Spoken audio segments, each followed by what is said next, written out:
I view in these structures, maybe the better word to describe it is capital protection. So there are means to mitigate some risks involved in these structures. However, there is no capital guarantee per se, meaning that if you give me 1 billion, I guarantee to return the 1 billion for you with the returns.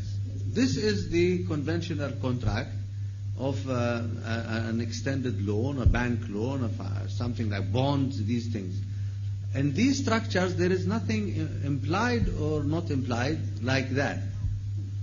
However, they are attached sometimes with purchase undertakings.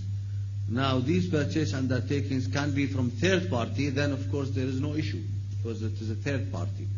But if it is undertaken from the same party, the same seller or the issuer of the sukuk, then it might be here viewed differently by different scholars. I am not saying that there is unanimous view of all our scholars. However, it is the view of many of the contemporary scholars that have designed these sukuk that will not, because it is an undertaking to purchase the assets, not the units.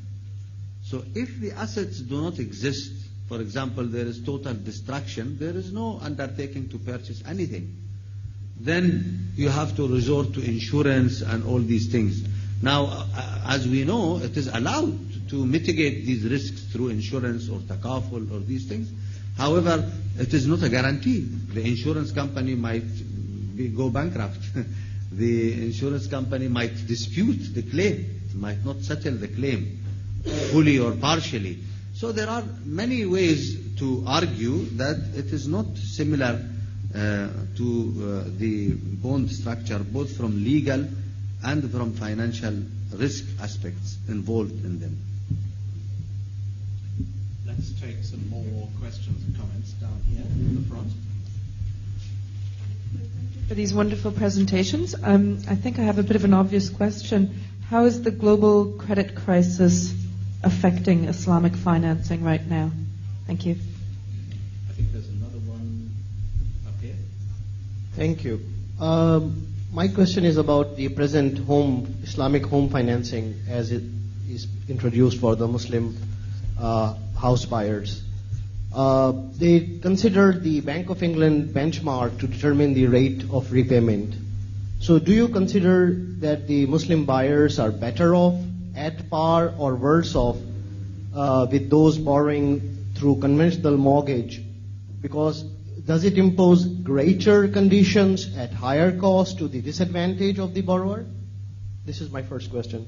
My second question to Sheikh Yaqoubi is a salaried person on teaching or research, does Islamic finance offer it more tools and opportunities or less?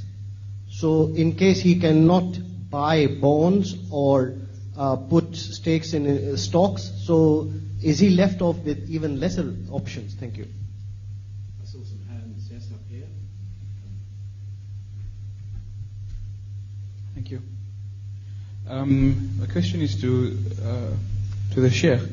I think I definitely agree that it's the responsibility of the young people and practitioners here to come up with solutions and develop benchmarks, etc. But just on the point that Usman made of Muslims being a market of people who queue up for the Big Mac, whether it's halal or haram. If it's halal, if it tastes the same and costs the same. So my question is, what is the responsibility of the Sharia scholars in terms of ensuring that we head long-term in the direction to stop the current economic violence and achieve at least what I understand as economic justice through Islam? Thank you. And then further up and then down the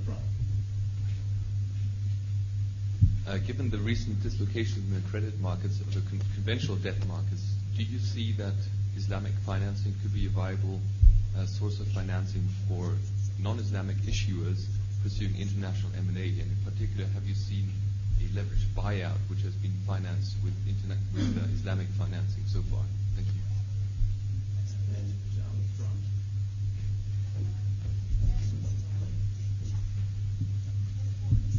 Hi, I just have a question about the role of the Sharia scholars. The chair's mentioned a couple of times that Sheikh Nizam sits on multiple Sharia boards. And I was just wondering, does this have any inherent advantages, or does it pose potential conflicts of interest? And if so, do you think as the market develops and more qualified Sharia scholars come into the market, that future companies will have their own exclusive boards? Thank you. I've got more, but let's take these, and then we can have maybe a final bracket of questions. So get your questions ready for the final. But we'll see how we go in terms of time.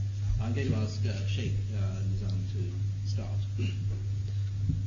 I will respond briefly to all these queries because of the shortage of time, and also to allow our Brother Uthman to respond.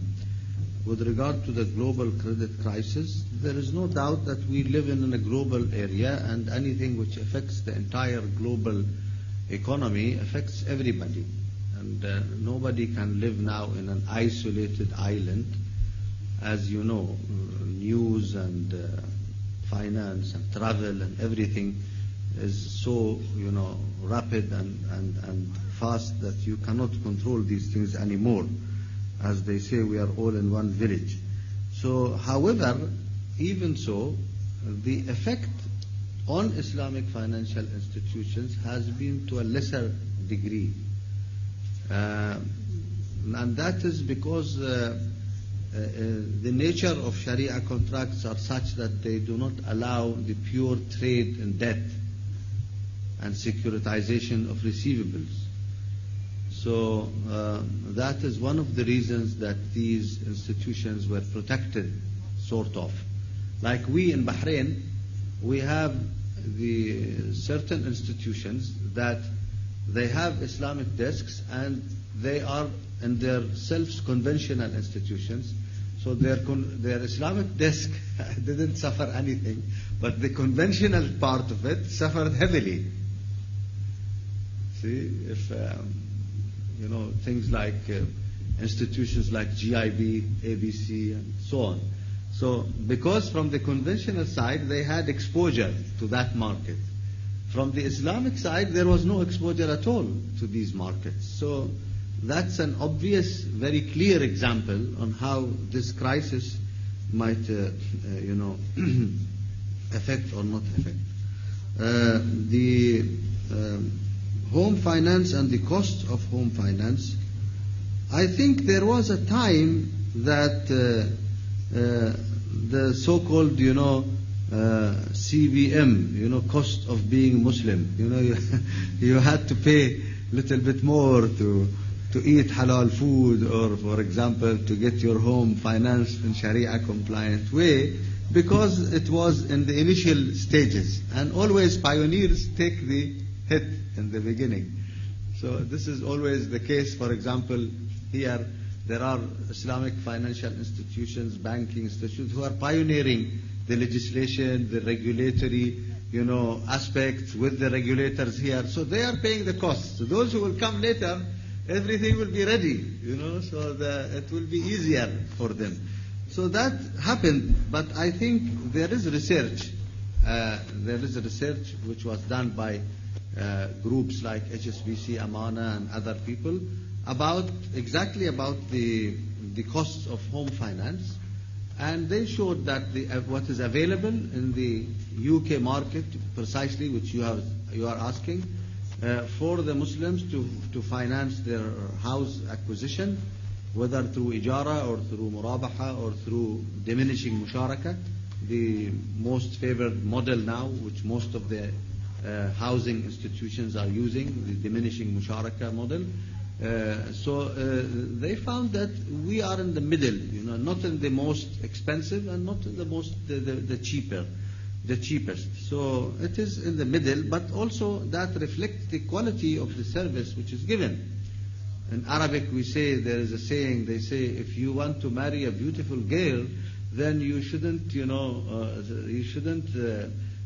say that the dowry is too high, so you have to pay the dowry. ومن يخطب الحسناء لم يغلها المهر. So you know the dowry will be expensive. So that is, but this is the research.